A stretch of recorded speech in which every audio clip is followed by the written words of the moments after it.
पहला क्वेश्चन है, निम्न में कौन परिवार की विशेषता है? तो यहाँ पर सार्वभौमिकता, सीमित आकार और भावात्मक तीनों है, इसलिए इनमें से सभी हो जाएगा। 40 नंबर का आपका ऑब्जेक्टिव क्वेश्चन रहेगा जो OMR पर आपको देना है।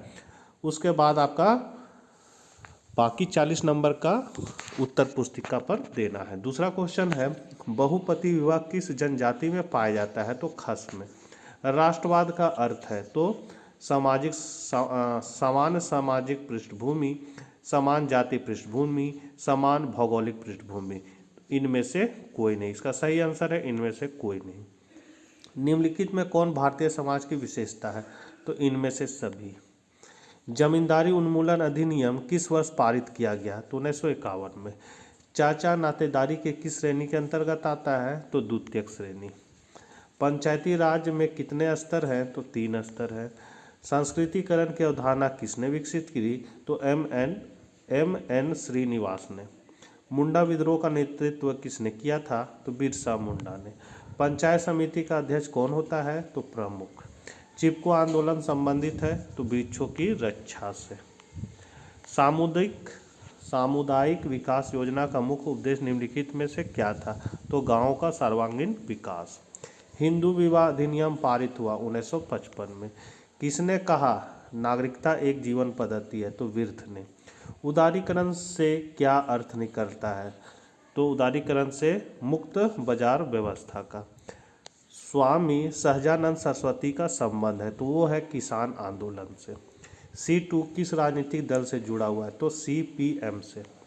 संविधान के कौन से संशोधनों के द्वारा स्थानीय स्वशासन निकायों में महिलाओं के प्रतिनिधित्व को बढ़ाने की कोशिश की गई है? तो 73वें और 74वें संशोधन में। कौन सा आदिवासी समाज मातृ प्रधान है? तो गारो। आत्मसम्मान आंदोलन के प्रणेता कौन थे? तो ये है रामास्वामी नायकर। फिर है, निम्न में से किस आंदोलन का संबंध पर्यावरण समस्याओं से जुड़ा हुआ है? तो वो है चिपको आंदोलन। भारत में जनाधिक्य का मूल कारण क्या है? तो सामाजिक सांस्कृतिक कारक है। भारत में नारीवादी आंदोलन के पुरोधा के रूप में किनकी पहचान है? तो सरोजनी नायडू। छुआछूत को संविधान के किस अनुच्छेद के अंतर्गत प्रतिबंधित किया गया? तो अनुच्छेद 17। निम्न में से कौन जनजाति समाज की समस्या नहीं है? तो छुआछूत। निम्न में से किसने जाति प्रथा की उत्पत्ति पर प्रजातीय दृष्टिकोण प्रस्तुत किया? तो रिजले ने। हरित क्रांति का उत्प्रेरक कौन है? तो संक्रांति ब्रिज, जिसको हम लोग HYV बीज भी बोलते हैं। किसने सीमांत मानव की अवधारणा दी है? तो रॉबर्ट E पार्क। पश्चिमीकरण की अवधारणा किसके द्वारा दी गई है? तो ये है MS श्रीनिवास के द्वारा। जातीय पूर्वाग्रह का क्या अर्थ है? तो किसी जाति से संबंधित अवैज्ञानिक एवं गलत अवधारणा। धूमकुरिया किस जनजाति में पाया जाता है? उरांव में। जाति व्यवस्था का व्यावसायिक सिद्धांत के प्रतिपादक कौन है? रिजले। किस जनजाति में परीक्षा विवाह प्रचलित है? तो भील में। Social change in modern India नामक पुस्तक के लेखक कौन है? तो योगेंद्र सिंह। पुनर्जन्म की अवधारणा किस धर्म से संबंधित है? हिंदू धर्म। ब्राह्मणीकरण की अवधारणा किनके द्वारा दी गई है? तो श्रीनिवास द्वारा। महर का संबंध किस विवाह से है? तो मुस्लिम से। किन्हें समाजशास्त्र का जनक कहा जाता है? तो कॉम्टे। ये तो बहुत इंपॉर्टेंट क्वेश्चन है। अगला है, मुस्लिम समुदाय में कितने प्रकार के विवाह प्रचलित है? तो 4। किसने कहा जाति एक बंद वर्ग है? तो मजूमदार ने। तो ये थे आपके 40 ऑब्जेक्टिव। अब है अति लघु उत्तरीय प्रश्न। पहला क्वेश्चन है, आयु संभाविता क्या है? तो यह एक जनसंख्या संकल्पना है जो बहुत जटिल होती है। इससे पता चलता है कि एक व्यक्ति अनुमानतः कितने वर्षों तक जीवित रहेगा। इसकी गणना एक क्षेत्र विशेष में एक निश्चित अवधि के बीच आयु विशेष की मृत्यु दर द्वारा की जाती है। दूसरा क्वेश्चन है, पत्नी स्थानिक एवं पति अस्थायिक परिवार में क्या अंतर है? तो आवास के नियम के अनुसार कुछ समाज विवाह और पारिवारिक प्रथाओं के मामले में पत्नी स्थानिक और पति अस्थायिक होते हैं। पत्नी स्थानिक में नवविवाहित जोड़ा वधू के माता पिता के साथ रहता है और दूसरी स्थिति में वर के माता पिता के साथ। तीसरा है, सामाजिक विषमता क्या है? तो प्रत्येक समाज में कुछ लोगों के पास धन, संपदा, स्वास्थ्य, शक्ति जैसे मूल्यवान संसाधन जब दूसरों की अपेक्षा अधिक होते हैं तो अवसरों की विषमता भी पैदा हो जाती है, जो एक समान विकास का मौका नहीं देती है। यही सामाजिक विषमता है। यह विषमता व्यक्तिगत कारकों के चलते नहीं होती है। सामाजिक संसाधनों तक व्यक्ति की गैर बराबर पहुंच की एक पद्धति समाज में निर्मित हो जाती है। यही सामाजिक विषमता का रूप ले लेती है। चौथा है दोहरी नागरिकता क्या है। तो दोहरी नागरिकता एक राजनीतिक व्यवस्था है, संवैधानिक या कानूनी अधिकार है। यह व्यवस्था या कानून किसी राज्य विशेष के नागरिकों को एक ही समय में एक दूसरे राज्य का नागरिक बनने की अनुमति देता है। उदाहरण के लिए इस कानून के तहत यहूदी जाति के अमेरिकी लोगों को एक साथ इजराइल और संयुक्त राज्य अमेरिका दोनों की नागरिकता प्राप्त है। अगला है हित समूह से आप क्या समझते हैं। तो जब कोई छोटा अथवा बड़ा समूह संगठित रूप से धारण कर लेता है तो उसे हित समूह कहा जाता है। इस समूह का उद्देश्य अपने सदस्यों के विविध प्रकार के हितों की रक्षा करना होता है। उदाहरण के लिए शिक्षक, विद्यार्थी, दुकानदार, किसान, मजदूर आदि के विभिन्न प्रकार के हित होते हैं जिनके समूह गठित हो जाते हैं। फिर है अमिता राय कौन है। तो अमिता राय ने 1944 में ऑल इंडिया रेडियो में प्रसिद्ध संपर्क एवं चलचित्र समालोचक के रूप में कार्य करना प्रारंभ किया। फिर ये BBC, CBC एवं प्रसारण की अन्य अंतर्राष्ट्रीय संस्थाओं में चली गई। ये महिला पत्रकारों में वरिष्ठ है।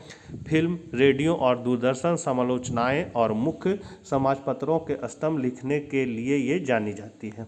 अगला क्वेश्चन है फोर्ट विलियम की स्थापना कब और कहाँ हुई थी। तो 1698 ईस्वी में हुगली नदी के किनारे ही फोर्ट विलियम मतलब कोलकाता नगर की स्थापना हुई। इसके स्थापना का उद्देश्य था रक्षा और इसके लिए सैन्य बल को गठित करना। फोर्ट और इसके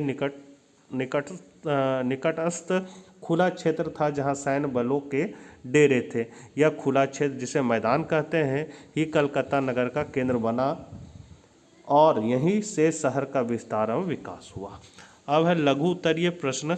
8वां क्वेश्चन है संयुक्त परिवार की प्रमुख विशेषता की चर्चा करें। तो संयुक्त परिवार के निम्नलिखित विशेषताएं। पहला है बड़ा आकार, दूसरा है समान निवास, तीसरा है समान रसोई, फिर है संयुक्त संपत्ति और 5वां है कर्ता। ये सारा पॉइंट को आप लोग नोट कर लीजिएगा। 9वां क्वेश्चन है आदिम समाज में युवा गृह के महत्व का वर्णन करें। तो आदिम समाज का युवा गृह अपनी बेबसी को समझता था। युवा वर्ग में युवक इस अनुमति को तार्किक विश्लेषण करते थे जो आज इनके उद्धार के प्रयास का कारण बना। युवा गृह जनजातीय समाज की एक महत्वपूर्ण संस्था है। इसके लिए निम्नलिखित कार्य संपादित किए जाते हैं। पहला, यह एक शैक्षणिक संस्था है जिसमें समूह की संस्कृति, परंपरा, विश्वासों आदि के अनुसार व्यवहार करना सिखाया जाता है। दूसरा है यह जनजातीय संस्कृति के मूलभूत सिद्धांतों से युवक युवतियों को बचपन से परिचित कराकर संस्कृति की रक्षा कराता है। तीसरा है इसके अंतर्गत सदस्य सामूहिक रूप से कार्य करते हैं जिससे पारस्परिक स्नेह, सद्भाव तथा एकता की भावना को प्रोत्साहन मिलता है। और चौथा है युवा गृह, यहाँ हो जाएगा युवा गृह आमोद प्रमोद एवं मनोरंजन की आवश्यकता की पूर्ति करता है। फलतः युवकों के जीवन में निराशा और निराशा उत्पन्न नहीं होती है। 10वां नंबर क्वेश्चन है सामाजिक अस्थिरीकरण की संक्षिप्त चर्चा करें। तो जाति और वर्ग सामाजिक अस्थिरीकरण के दो मुख्य रूपों का प्रतिनिधित्व करते हैं। जाति एक व्यक्ति के जन्म से निर्धारित होती है परंतु वर्ग जन्म पर नहीं करता है। वर्ग व्यवस्था में एक व्यक्ति अपने धन, आय और समाज के स्थानों के अनुसार अस्थिरीकरण में ऊंचा या नीचा स्थान प्राप्त करता है। यह जाति व्यवस्था के अंतर्गत संभव नहीं है। एक व्यक्ति अपनी वर्ग स्थिति को अपने व्यवसाय, बल या धन के सहारे परिवर्तित कर सकता है। जाति व्यवस्था को समानता बंद माना जाता है।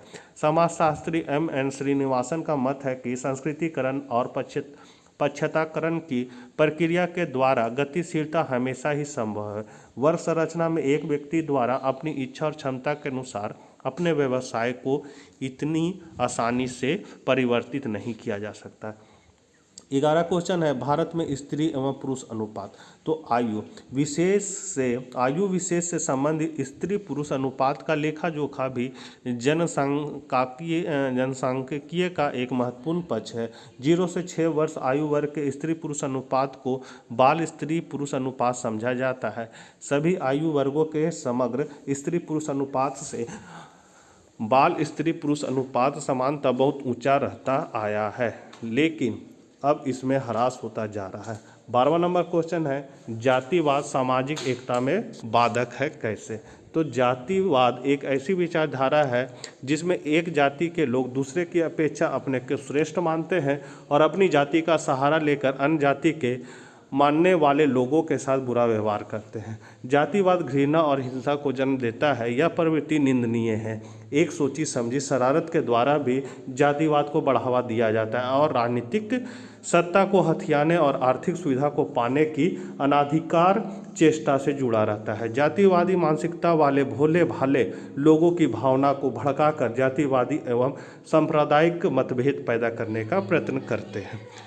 13 नंबर क्वेश्चन है, सामाजिक परिवर्तन में प्रौद्योगिकी कारक की भूमिका क्या है? तो सामाजिक परिवर्तन में प्रौद्योगिकी कारक की भूमिका बहुत ही महत्वपूर्ण होती है, क्योंकि प्रौद्योगिकी विकास आधुनिकीकरण का आवश्यक आधार है। किसी समाज में आधुनिकीकरण तभी होता है जब औद्योगिक उत्पादन, कृषि के नए तरीकों, संचार के उन्नत साधनों और नए नए आविष्कारों के द्वारा लोग अपनी आवश्यकताओं को पूरा करने लगते हैं। औद्योगिकीकरण के पूर्व ग्रामीण, यहाँ ग्रामीण हो जाएगा, ग्रामीण समुदाय के लोग अपने पुराने रीति रिवाजों से चिपके हुए थे, किंतु प्रौद्योगिकी आरंभ होने से उनका दृष्टिकोण में व्यापक परिवर्तन हुआ है। आज समाज का एक ऐसा कोई क्षेत्र नहीं बचा है जिस पर इसका प्रत्यक्ष या अप्रत्यक्ष प्रभाव न पड़ा हो। 14 नंबर क्वेश्चन है, पश्चिमीकरण की प्रमुख विशेषताओं की चर्चा करें। तो पश्चिमीकरण की प्रमुख विशेषता निम्नलिखित है, राष्ट्रीयता तथा लोकतंत्र। इन दो विचारों का उदय पश्चिम में हुआ और शीघ्र ही इन विचारों ने सारे संसार को प्रभावित किया। भारत में ये विचार पश्चिमीकरण के माध्यम से आए हैं। पश्चिमीकरण से भारतीय समाज में फैली हुई कुरीतियों को दूर करने के लिए प्रयास तेज हुआ है। 1828 ईस्वी में बंगाल में राजा राम मोहन राय द्वारा ब्रह्म समाज की स्थापना की गई। खान पान, वेशभूषा, शिष्टाचार के तरीकों तथा व्यवहार के ढंगों में परिवर्तन हुआ। विज्ञान, प्रौद्योगिकी और साहित्य में परिवर्तन हुआ। अब यहाँ से है आपका दीर्घ उत्तरीय प्रश्न, जिसमें से आपको 3 बनाना है। तो 15 नंबर क्वेश्चन है, ग्रामीण समुदाय एवं नगरीय समुदाय में अंतर स्पष्ट करें। तो पहला अंतर है व्यवसाय का, दूसरा अंतर है पर्यावरण का, तीसरा है समुदाय का आकार, चौथा है जनसंख्या का घनत्व। 16 नंबर क्वेश्चन है, जनजातीय समाज की विशेषताओं पर प्रकाश डालें। तो निम्नलिखित है, पहला है क्षेत्रीय समूह, दूसरा है समान भाषा, तीसरा है बड़ा आकार, चौथा है अंतर विवाहीय समूह। इसको आप लोग नोट डाउन कर लीजिए। 5वां नंबर है समान संस्कृति। 17 नंबर क्वेश्चन है, संप्रदायवाद के संकट को स्पष्ट करें। तो इसके निम्नलिखित संकट हैं, पहला है सांप्रदायिक संगठन, दूसरा है धार्मिक कट्टरता, तीसरा है सांस्कृतिक भिन्नताएं, चौथा है दोषपूर्ण धर्म निरपेक्षता। 18 नंबर क्वेश्चन है, जाति व्यवस्था में वर्तमान परिवर्तनों का उल्लेख करें। ये दीर्घ उत्तरीय प्रश्न थोड़ा लंबा रहता है, इसलिए इसको आप लोग कॉपी में नोट करके याद कर लीजिएगा। मैं धीरे धीरे इसको बढ़ा देता हूँ। इसमें पहला पॉइंट है आपका ब्राह्मणों के प्रभुत्व में कमी, दूसरा है जातिगत संस्तरण में परिवर्तन, तीसरा है खान पान के प्रतिबंधों में परिवर्तन, यहाँ ब हो जाएगा, प्रतिबंधों में परिवर्तन, चौथा व्यवसाय के चुनाव में स्वतंत्रता, और लास्ट क्वेश्चन है भारतीय समाज पर जनाधिक्य के कुप्रभावों का वर्णन करें। तो पहला है जनाधिक्य और आर्थिक विकास के बारे में बताया गया, दूसरा है जनसंख्या वृद्धि और खाद्य समस्या है, तीसरा पॉइंट है जनसंख्या और मूल वृद्धि, चौथा है जनसंख्या वृद्धि और गरीबी। तो ये थे कुछ महत्वपूर्ण क्वेश्चन जो आपके परीक्षा में आएंगे। इसको आप लोग अच्छा से कॉपी में नोट करके याद कर लीजिए, और सारे नोट्स आपको मेरे साइट DRGP82 पर भी मिल जाएंगे। आपको क्रोम ब्राउज़र में जाके ये सर्च करना है और उसके बाद दीपक कुमार को सर्च कीजिएगा, वहाँ पर आपको नोट्स मिल जाएगा। तो मिलते हैं इसी तरह के वीडियो के साथ अगले वीडियो में, तब तक ले आज्ञा दीजिए, बाय बाय।